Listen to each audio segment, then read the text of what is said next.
The great crystal dome of the Galactic Forum stretched across the sky like a frozen ocean. Inside this massive structure that orbited the neutral world of Nexus Prime, representatives from 847 different alien species gathered every day to discuss the affairs of the galaxy.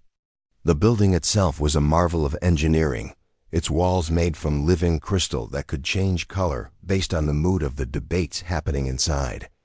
For over 3,000 years, this place had been the center of galactic civilization. Wars were prevented here. Trade agreements were signed here. Peace was maintained through careful words and patient negotiation. The Forum was where the galaxy came together to solve its problems. Ambassador Kang Wu had walked these crystal halls for more than 30 years.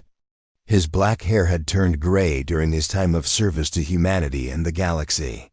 His face showed the lines that came from decades of difficult conversations and sleepless nights spent reading diplomatic reports. Today, those same halls felt different. Today, they felt like a trap.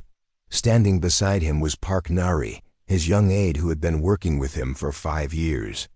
She carried a datapad that contained the most important document in human history. Her hands shook slightly as she held it. She knew what was coming. They all knew what was coming. The main chamber of the Forum was enormous. The ceiling stretched up so high that clouds sometimes formed near the top. Delegates sat in sections arranged in a great circle, each species having their own area marked by their homeworld colors. The human section was painted in blue and green, the colors of Earth. Today, the chamber was fuller than usual. Word had spread that something important was going to happen. Representatives who normally skipped routine sessions had come to watch. The air buzzed with whispered conversations in hundreds of different languages. At the center of the chamber stood the speaking platform, a raised stage where delegates could address the entire assembly. Kang Wu walked slowly toward this platform, his footsteps echoing in the vast space. Every eye in the chamber followed him. The current session was being led by Chancellor Vexian of the Coordination Council. The Chancellor was a tall, thin being with blue skin and 4 arms. Like many of the older species in the galaxy, the Vexari had been around for thousands of years and thought they knew how everything should work. The Forum recognizes Ambassador Kang Wu of the Human Federation, Chancellor Vexian announced, his voice carrying clearly through the chamber's sound system. Kang Wu stepped onto the speaking platform and looked out at the sea of alien faces. Some were familiar after decades of working together. Others belonged to species he had never spoken to directly. All of them were watching him with expressions ranging from curiosity to suspicion to outright fear. Honored delegates, Kang Wu began, his voice steady despite the weight of what he was about to do. I stand before you today to address Resolution 847XG, which was proposed by the Valkyrie Empire and supported by the Threnody Collective and the Zephyrian Commonwealth. A murmur ran through the chamber. Everyone knew about Resolution 847XG. It had been the talk of the diplomatic quarters for weeks. The resolution proposed strict limits on human expansion, mandatory oversight of human colonies, and restrictions on human technological development. In the Valkyrie section, Ambassador Vexler rose to his feet. The Valkyrie were a proud species that had once ruled a third of the galaxy. They were tall and muscular, with gray skin and eyes that glowed red when they were angry. Right now, Vexler's eyes were definitely glowing. The humans expand too quickly, Vexler declared, his voice booming across the chamber. In just 500 years, they have spread to over 2,000 worlds. They adapt to any environment. They breed faster than any other intelligent species. They develop new technologies at a pace that makes other species nervous. Other delegates nodded in agreement. The Threnody representative, an insect-like being named Clovestar, clicked his mandibles in support. Human colonies appear overnight. Clextar added, where other species need centuries to establish a single world, humans build cities in decades. Park Nari watched from the human section as more and more delegates spoke in favor of the resolution. The Zephyrian Commonwealth representative, a floating gas being named Wispith, added her voice to the chorus. Human traders dominate the commercial routes. Human mediators insert themselves into every diplomatic crisis. Human influence grows stronger every year. What they were really saying, Park Nari realized, was that they were afraid. They were afraid of how quickly humans could change and grow. They were afraid of human energy and creativity. They were afraid that humans would eventually surpass them all. Kang Wu listened to each speaker with patience. He had heard these arguments before, in smaller meetings and private conversations. He had tried to address their concerns through compromise and cooperation. He had offered to slow human expansion voluntarily. He had proposed joint oversight committees. He had even suggested technology sharing programs to help other species keep up with human development. Nothing had been enough. The fear had only grown stronger. When the last delegate finished speaking, Kang Wu stepped forward on the platform. The chamber fell silent, waiting for his response. For 107 years, Kang Wu said, his voice carrying to every corner of the vast space, humanity has participated in this forum in good faith. We have mediated your wars when you asked us to. We have shared our technologies when you needed them. We have put galactic stability ahead of our own interests time and time again. He paused, looking directly at Vexler. We have done this because we believed in the vision of this forum. We believed that different species could work together. We believed that diversity made the galaxy stronger. Vexler's eyes glowed brighter. Human diversity threatens galactic stability. Your rapid growth disrupts the natural order that has kept peace for millennia. Natural order, Kang Wu repeated slowly. You mean the order where the same old species make the same old decisions while the galaxy stagnates? The chamber erupted. In angry voices, several delegates jumped to their feet, shouting protests in their native languages. Chancellor Vexian called for order, but the noise continued. Park Nari felt her heart racing as she watched the chaos. This was exactly what they had expected would happen. The other species saw human progress as a threat to their comfortable, unchanging way of life. When the chamber finally quieted down, Kang Wu continued. This resolution is not about maintaining stability. It is about maintaining control. You fear human adaptability because it highlights your own stagnation. You fear human expansion because it makes your own limitations clear. The vote will proceed, Chancellor Vexian announced, clearly wanting to end the debate. The voting process in the Galactic Forum was conducted electronically. Each delegate had a control panel that allowed them to vote yes, no, or abstain. The results appeared on the great display screens that hung above the chamber. Park Nari watched the numbers change as votes were cast. 623 votes in favor of the resolution, 223 abstentions, and only one vote against. The single vote against came from the human delegation. Resolution 847XG passes by a significant majority, Chancellor Vexian announced. The restrictions on human expansion and development will take effect immediately.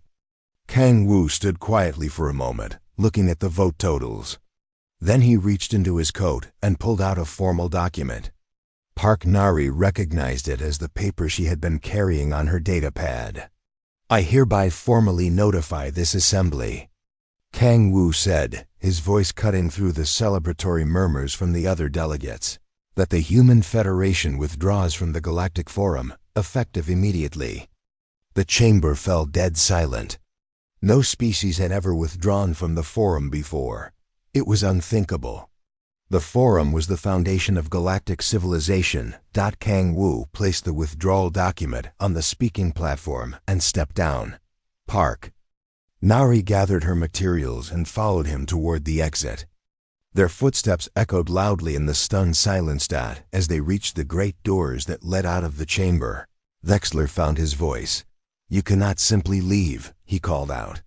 "The galaxy requires order. The Forum maintains that order." Kang Wu stopped at the threshold and turned back to face the assembly.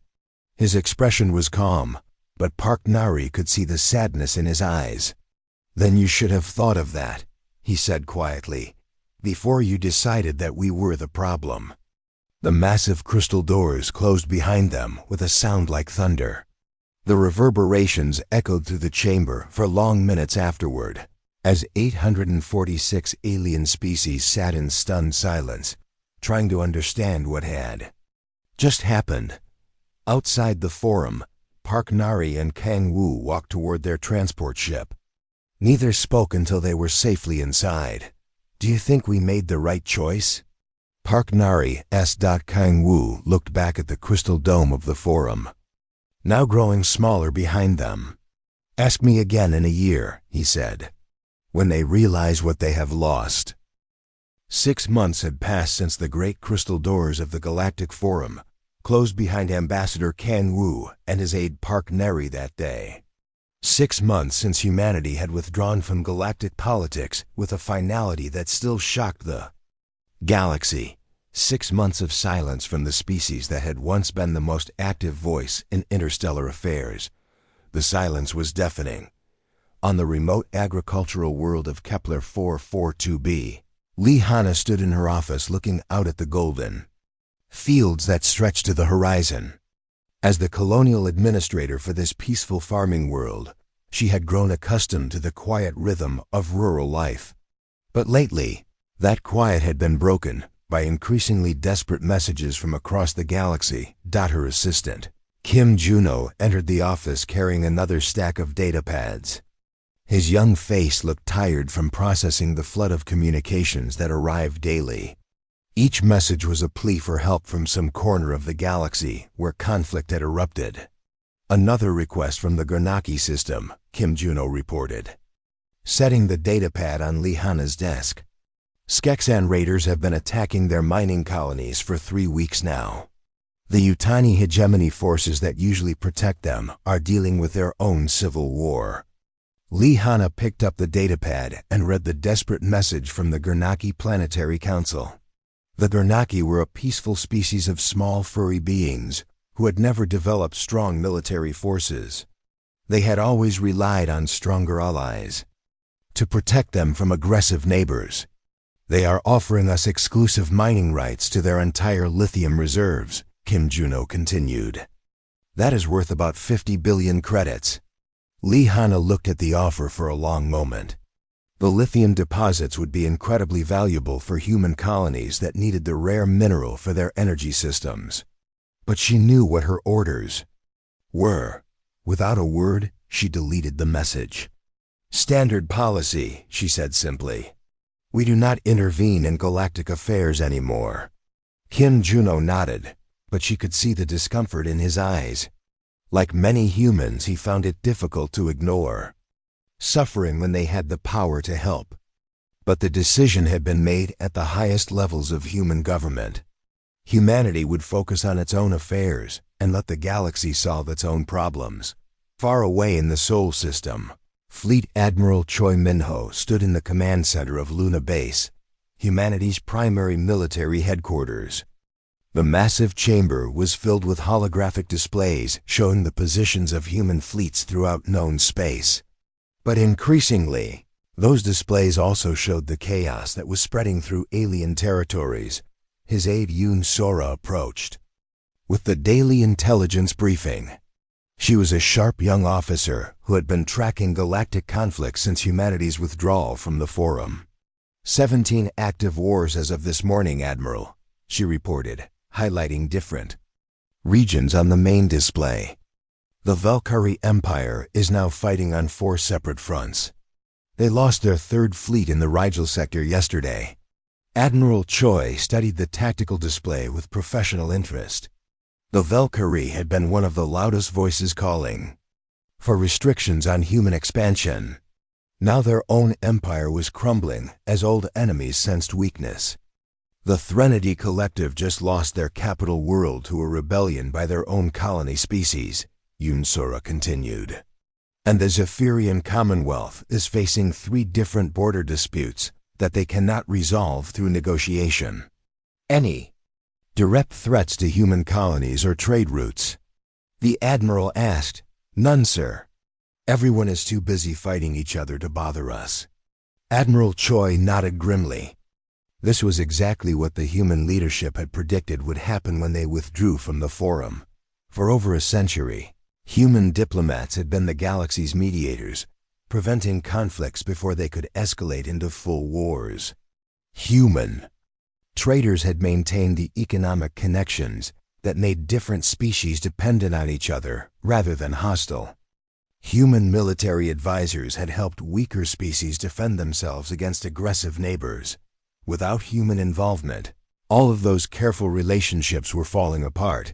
On the busy trade station called Merchant's Rest, Bayuna watched as the interstellar economy collapsed around her.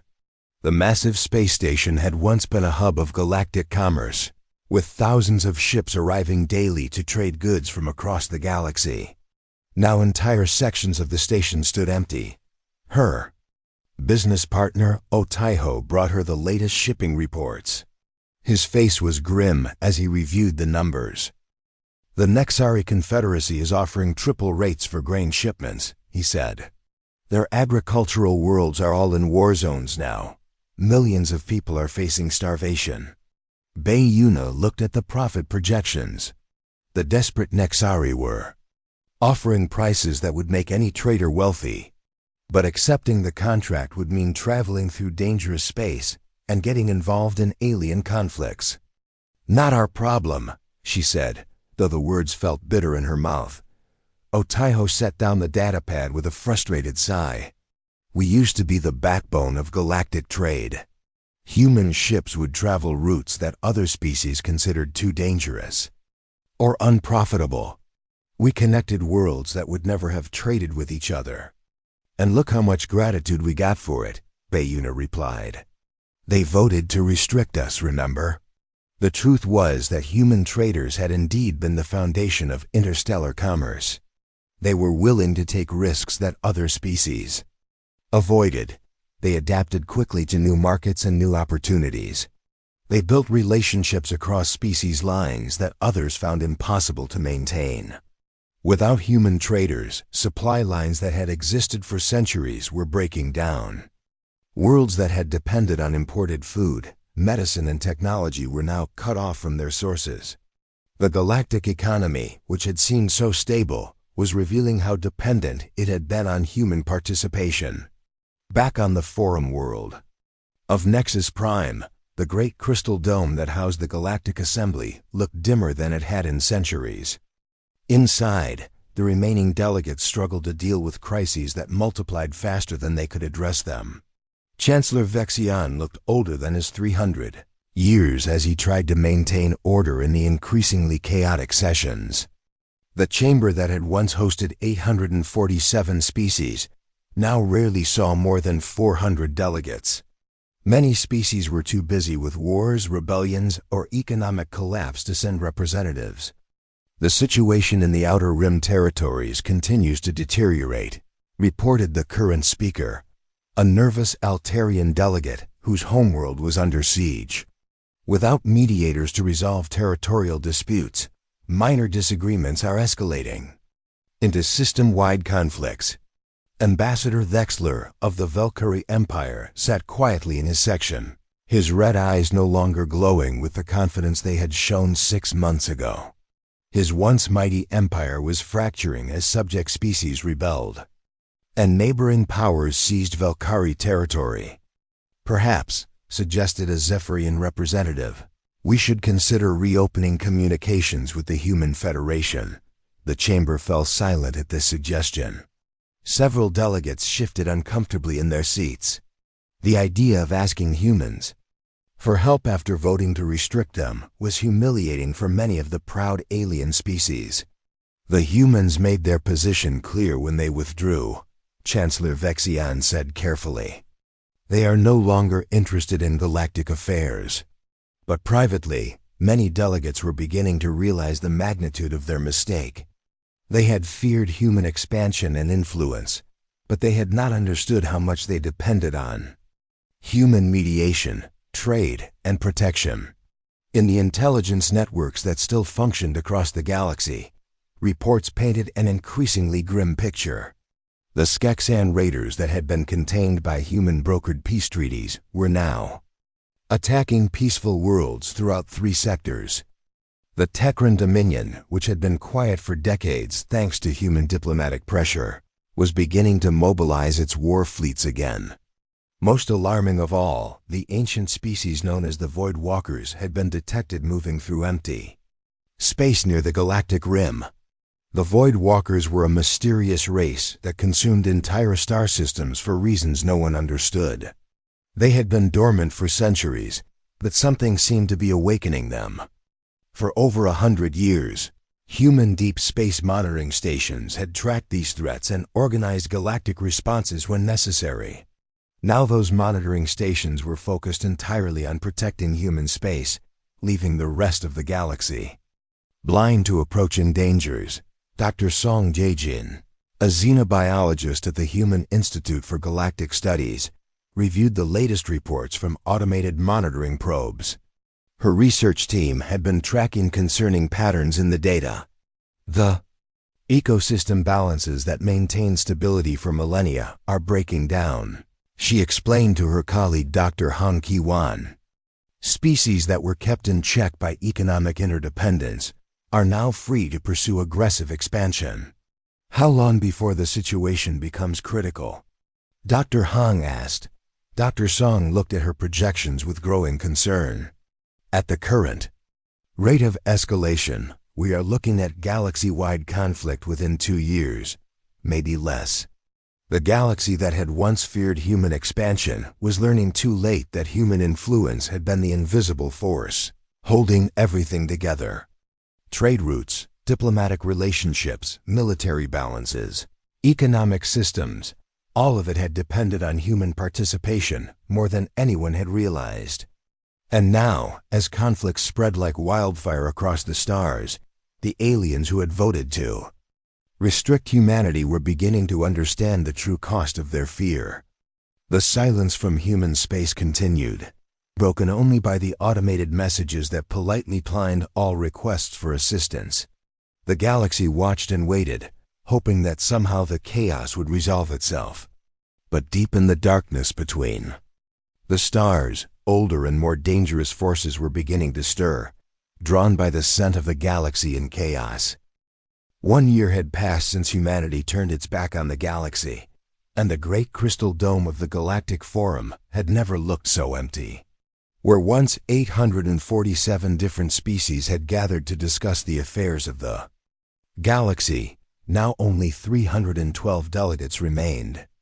The others had fallen to war, conquest, or simply could no longer afford to send representatives to a forum that seemed powerless to stop the chaos spreading across the stars, the living crystal walls that had once glowed with the vibrant colors of healthy debate now pulsed with darker shades.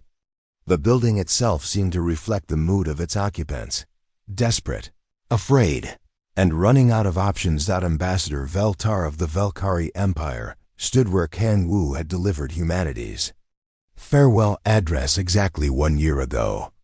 But Veltar was not the same proud representative who had supported the restrictions on human expansion.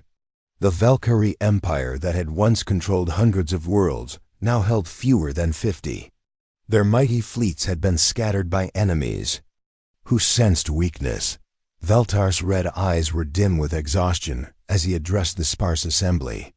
His once magnificent ceremonial armor was scratched and dented from recent battles. The proud warrior species that had ruled large portions of the galaxy for millennia was now fighting for its very survival. Honored delegates, Veltar began, his voice cracking with desperation.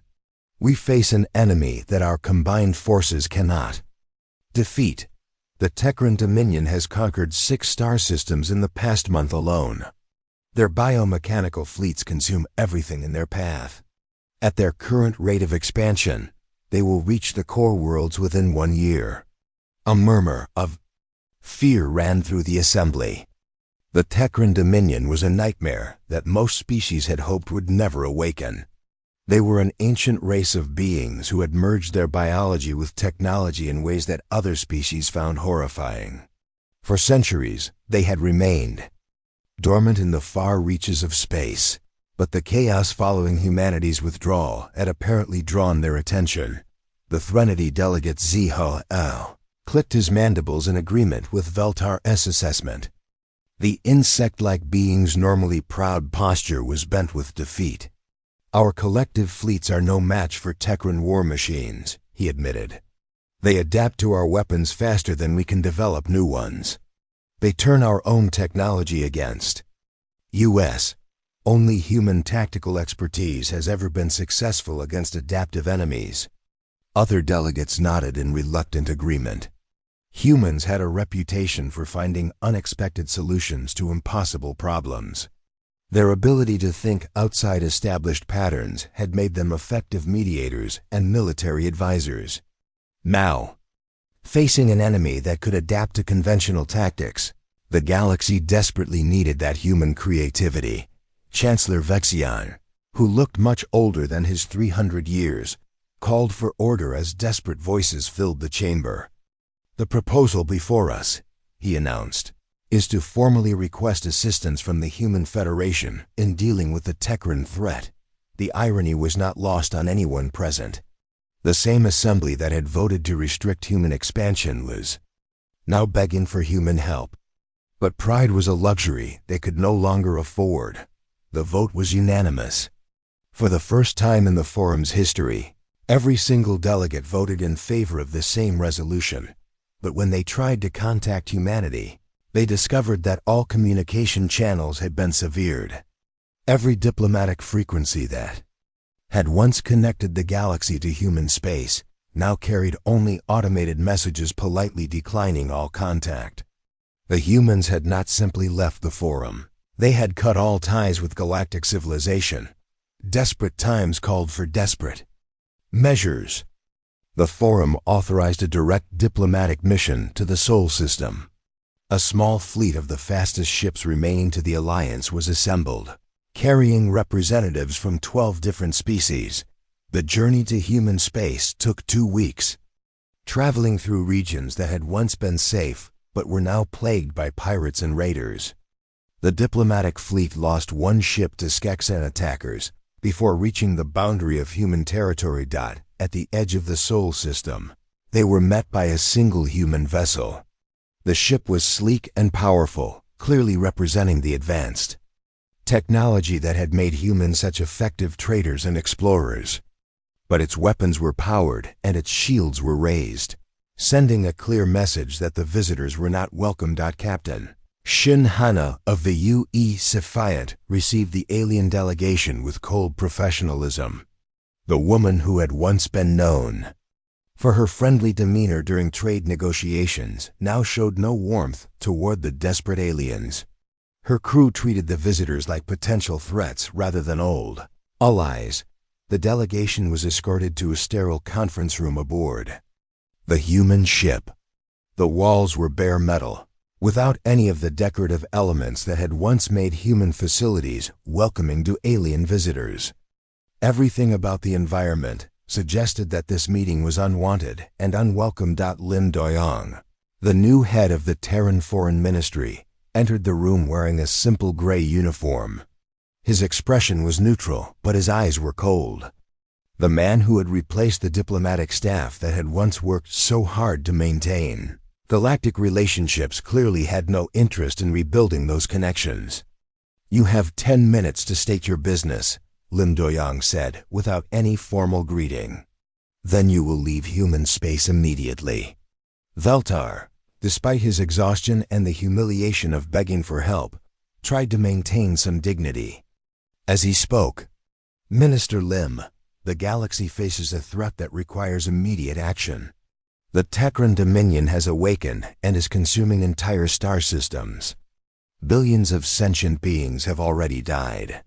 We desperately need human assistance to organize a defense. Interesting, Lim Doyang replied, his tone showing no emotion. When we offered assistance in the past, you called us a threat to galactic stability. You voted to restrict our expansion and oversee our colonies. What exactly has changed? The question hung in the air like a challenge. Veltar struggled to find words that could bridge the gap between past fears and present desperation. Hazael stepped forward, his insect features showing an expression that might have been shame. We were wrong, he admitted, the words clearly. Difficult to speak. We allowed fear to cloud our judgment. We saw human growth as a threat instead of recognizing it as strength. The galaxy needs humanity's guidance and protection. We made mistakes, added the Nexari representative, a tall being with silver skin who had traveled despite her homeworld being under siege. We understand that now. But surely humanity will not abandon the galaxy entirely. There are innocent species who played no part in the forum's decisions. Lim Doyang listened to their pleas without any visible reaction. When they finished speaking, he stood up, clearly signaling that the meeting was over. The Terran Federation withdrew from galactic affairs because the galaxy made it clear that human involvement was unwanted, he said. We are no longer concerned with conflicts beyond our borders. We have our own territories to govern and our own people to protect. As the delegates were escorted back toward their ships, Veltar made one final desperate attempt. Minister Lim, if you abandon the galaxy now, you abandon everything that makes humanity special. You abandon your own principles of helping those in need. Lim Doyang paused at the doorway, and for a moment, something flickered in his cold expression. But when he spoke, his voice remained firm. No, Ambassador Veltar. We are finally free to be human on our own terms, without having to justify our existence to species who fear us. The diplomatic mission returned to the Forum with nothing but rejection. The galaxy's last hope for organized resistance against the Tekran had been denied. As news of the failed mission spread, panic began to set in among the remaining free worlds. Some species began preparing for evacuation to the furthest edges of the galaxy. Others tried to negotiate surrender terms with the advancing Tekran forces. A few brave worlds organized their own desperate defenses, knowing they stood little chance against the biomechanical horrors that consumed everything in their path. But in the dark spaces between the stars, other forces were also stirring. Ancient entities that had slept for millennia were awakening to the scent of galactic chaos. The Void Walkers had begun to move, their massive ships like living shadows drifting toward populated systems. The galaxy that had once been held together by human mediation, human trade, and human protection was fragmenting into isolated worlds fighting desperately for survival. And somewhere in that chaos, an even greater threat was preparing to reveal itself. The rejection of humanity's help had not just doomed the galaxy to face the Tekran alone. It had set in motion a series of events that would threaten the very existence of civilization among the stars. As the Tekran fleets continued their relentless advance, and other ancient horrors stirred in the darkness, the species that had feared human expansion began to understand the true meaning of terror. They had wanted humanity contained, controlled, and restricted. Now they would face the consequences of getting exactly what they had asked for. 2 years had passed since humanity withdrew from the galaxy, and the stars themselves seemed dimmer. The great civilizations that had once filled the void between worlds with trade, communication, and culture were now reduced to scattered pockets of desperate survivors. The galaxy that had feared human expansion was learning what true terror looked like. On the fortress world of Aegis Prime, Commander Siok Jina stood before a massive tactical display that showed the current state of known space.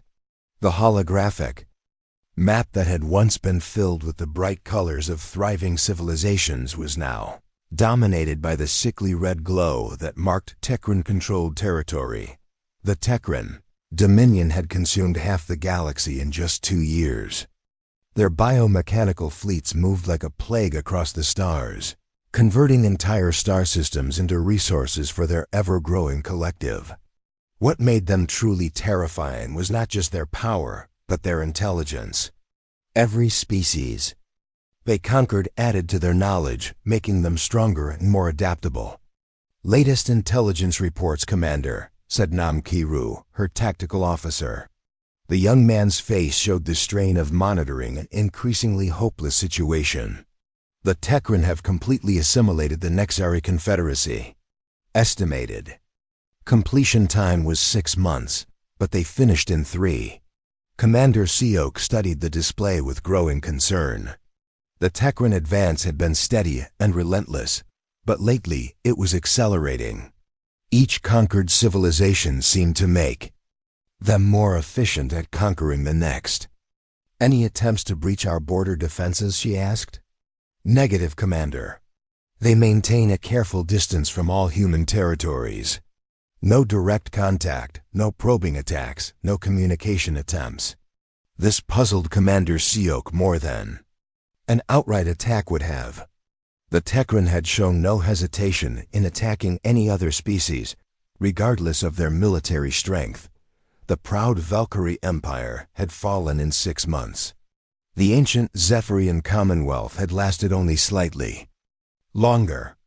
Yet the Tekran fleets stopped at the edges of human space, as if there was an invisible wall.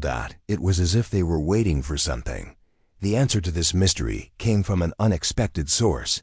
Dr. An Suho had been humanity's leading expert on alien biology for over 30 years. His laboratory on the research station orbiting Proxima Centauri was filled with specimens and technology from across the galaxy.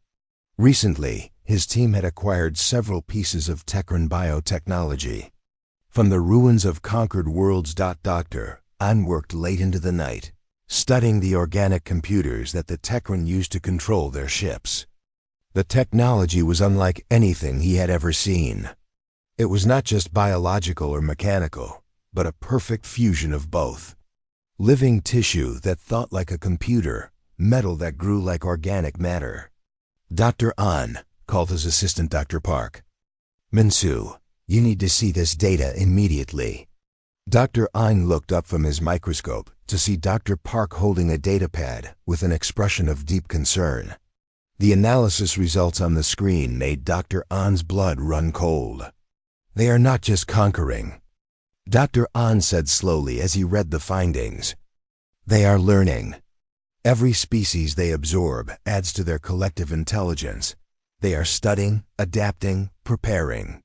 "Preparing for what?" Dr. Park asked. Dr. An looked at the tactical displays showing Tekran territory. The pattern of their expansion suddenly made terrible sense. They were not randomly conquering worlds.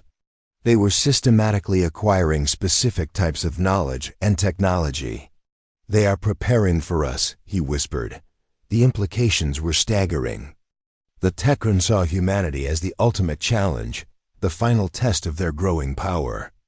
Every other species they conquered was just practice, just another piece of knowledge to add to their collective understanding of how to defeat humans. Dr. An immediately contacted the Terran High Council with his findings. The emergency session was held in the secure chambers deep beneath the lunar surface, where the most important decisions affecting humanity were made. Council Chairwoman Zhang Mirei listened to Dr. An's report with growing alarm.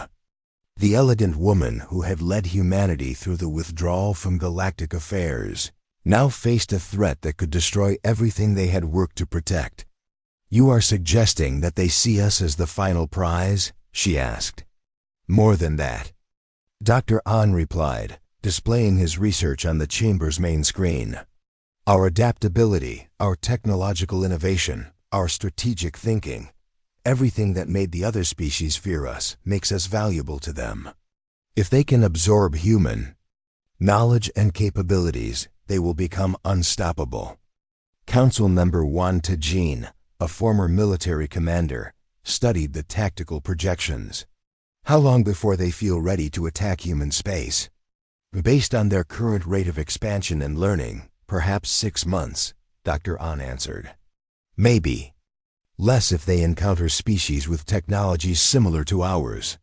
Meanwhile, in the shadows between the stars, Agent Yu Houn of Terran Intelligence moved carefully through the ruins of what had once been the thriving world of New Altair. The planet had been conquered by the Tekran 3 months ago, and Agent Yu was gathering intelligence on their methods. What she found was worse than anyone had imagined. The cities were still intact, but they were empty of all life. Every living being on the planet had been taken to massive processing centers, where the Tekran converted them into components of their collective consciousness. Buildings that had once housed families now contained biomechanical, hybrid creatures that retained the memories and knowledge of their former inhabitants, but served only the Tekran will. Agent Yu transmitted her findings to Director Quan Sijun at Terran Intelligence Headquarters. The encrypted message painted a picture of systematic genocide on an unprecedented scale.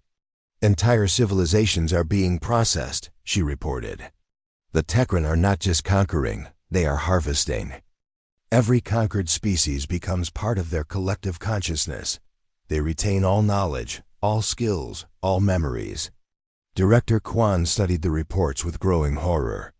If the Tekran succeeded in their galactic campaign, they would possess the combined knowledge and capabilities of nearly 1,000 different species. Even humanity would struggle against such a force.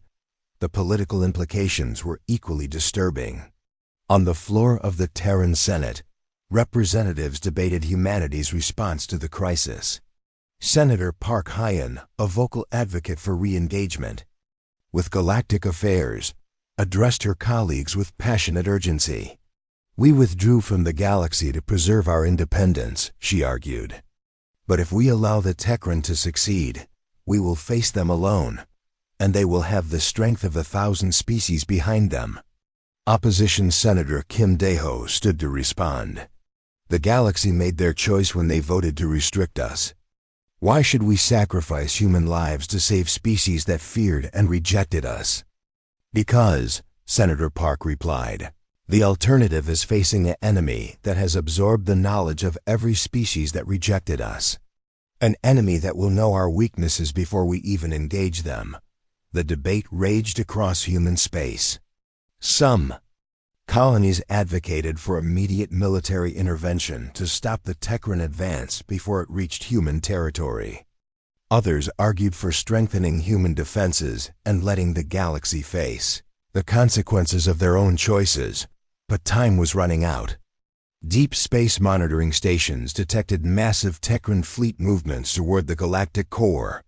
Intelligence reports suggested they were preparing for a final push that would bring them to the borders of human space within months. Dr. Song Ye-jin, the xenobiologist who had been tracking the collapse of galactic civilization, released her latest analysis to the human leadership. Her conclusions were stark and terrifying. The ecosystem balances that maintained galactic stability for millennia have completely collapsed, she reported. But the Tekran are not just benefiting from the chaos, they are deliberately creating it. Every conflict between other species weakens potential resistance and makes conquest easier. How long before the situation becomes irreversible? Asked Chairwoman Zhang Mirae. Dr. Song looked at her projections with grim certainty. We may have already passed that point. If the Tekran complete their conquest of the core worlds, they will have access to technologies and knowledge that could make them impossible to defeat. As the darkness spread across the galaxy, consuming world after world, a few voices in human space began to ask uncomfortable questions. Had humanity's withdrawal been a mistake? Should they have found a way to work with the other species despite their fears and restrictions? But those questions became irrelevant when the first Tekran probe ship entered human space on a Tuesday morning, Earth Standard Time. It was destroyed within minutes by automated defense systems, but its sacrifice had served its purpose. The Data it transmitted back to the Tekran Dominion would guide the main invasion fleet that the long period of waiting was over. The enemy that had spent 2 years learning how to defeat every other species in the galaxy was finally ready to test themselves against humanity. The darkness that had consumed half the galaxy was coming for the species that had once been its greatest hope for unity and peace. The first Tekran probe ship had been destroyed on a Tuesday morning, but its death had told the Dominion everything they needed to know about human defenses. Within hours, long-range sensors detected the largest fleet movement in galactic history. The Tekran were bringing everything they had learned from conquering 1,000 species to bear against humanity. Admiral Choi Minho stood in the command center of Luna Base, watching the tactical displays with the calm expression of a man who had spent his entire career preparing for this moment. Around him, his staff worked frantically to coordinate the defense of human space. But even with all their preparation, the numbers were overwhelming. Captain Ru Hanbit, his chief tactical officer, delivered the latest intelligence with a grim voice. Estimated Tekran strength is 12,000 capital ships, Admiral. Supported by approximately 3 million smaller vessels and an unknown number of biomechanical hybrid craft. They are bringing every ship they have. Admiral Choi studied the projection of the approaching fleet. The Tekran Armada stretched across light years of space, a dark cloud of biomechanical death, heading straight for the heart of human civilization. Even humanity's advanced military technology could not match such overwhelming numbers. But General Kan Subin, the brilliant strategist who had designed humanity's military doctrine, had been preparing for exactly this scenario. She approached the command table with datapads containing plans that had been developed in secret over the past 2 years.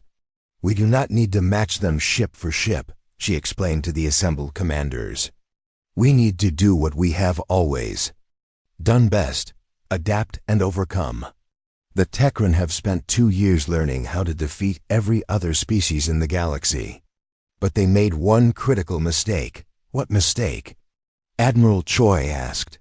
They assumed that humanity's greatest strength was our military technology or our strategic thinking, General Kang replied. But our real strength has always been our ability to unite others, to bring out the best in different species working together. The plan that General Kang revealed was audacious beyond anything attempted in galactic history. Rather than meet the Tekran fleet in a conventional battle, humanity would use their greatest weapon, the ability to inspire others to fight for freedom.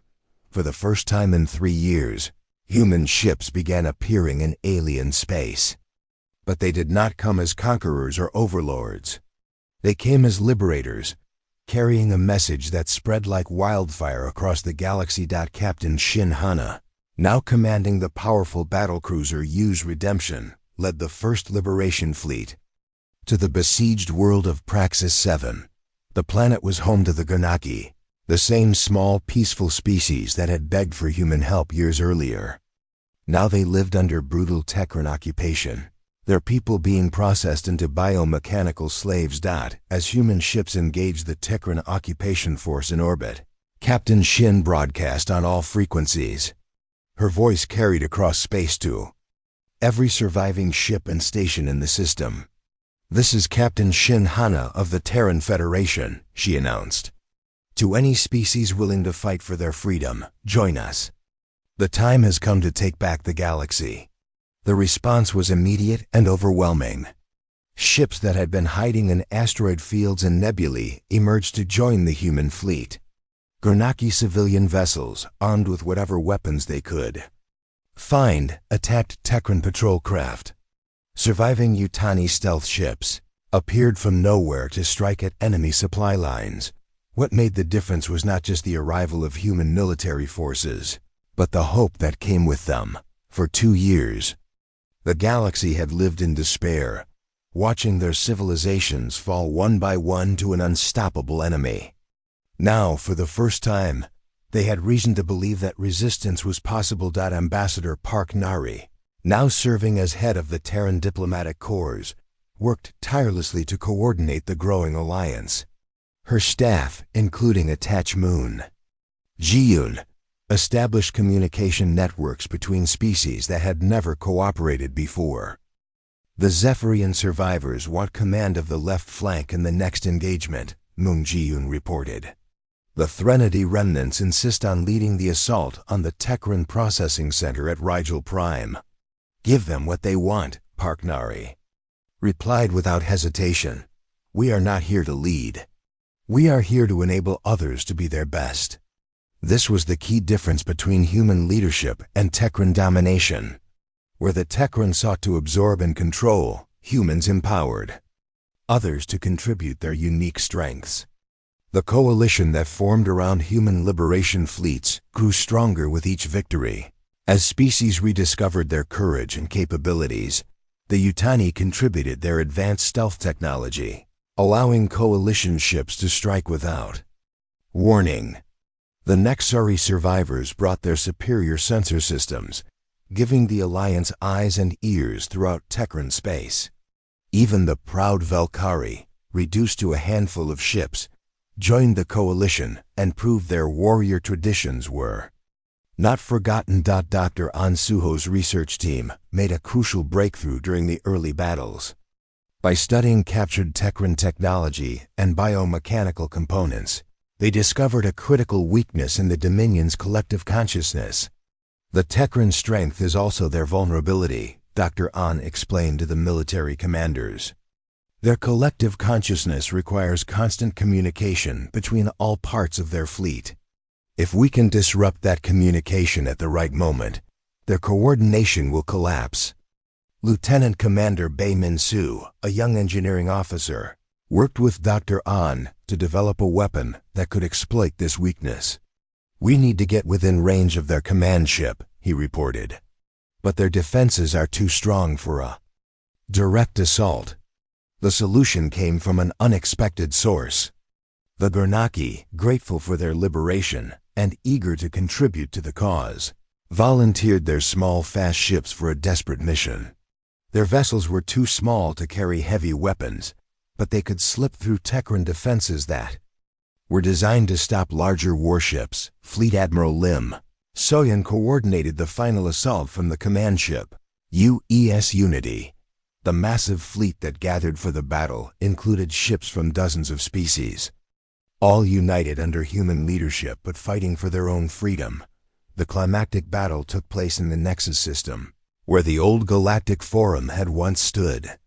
The Tekran had converted the Crystal Dome into a processing center for their final victims, the last free prisoners from across the galaxy. The symbolic value was clear to everyone involved. As the two fleets clashed in the space around Nexus Prime, the battle was unlike anything seen in galactic history. Tekran biomechanical ships fought with the collected knowledge of 1,000 conquered species.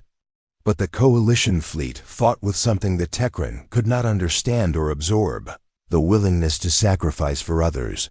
The turning point came when the Gernaki Suicide Squadron broke through the Tekran defensive lines. Their small ships, carrying Dr. An's disruption weapons, reached the massive Tekran command vessel just as Lieutenant Commander Bei triggered the devices. The effect was immediate and devastating.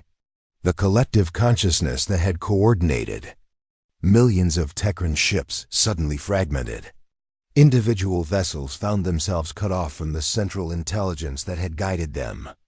Without coordination, the mighty Tekran fleet became a collection of confused, isolated ships. Coalition forces pressed their advantage, destroying Tekran vessels that could no longer support each other.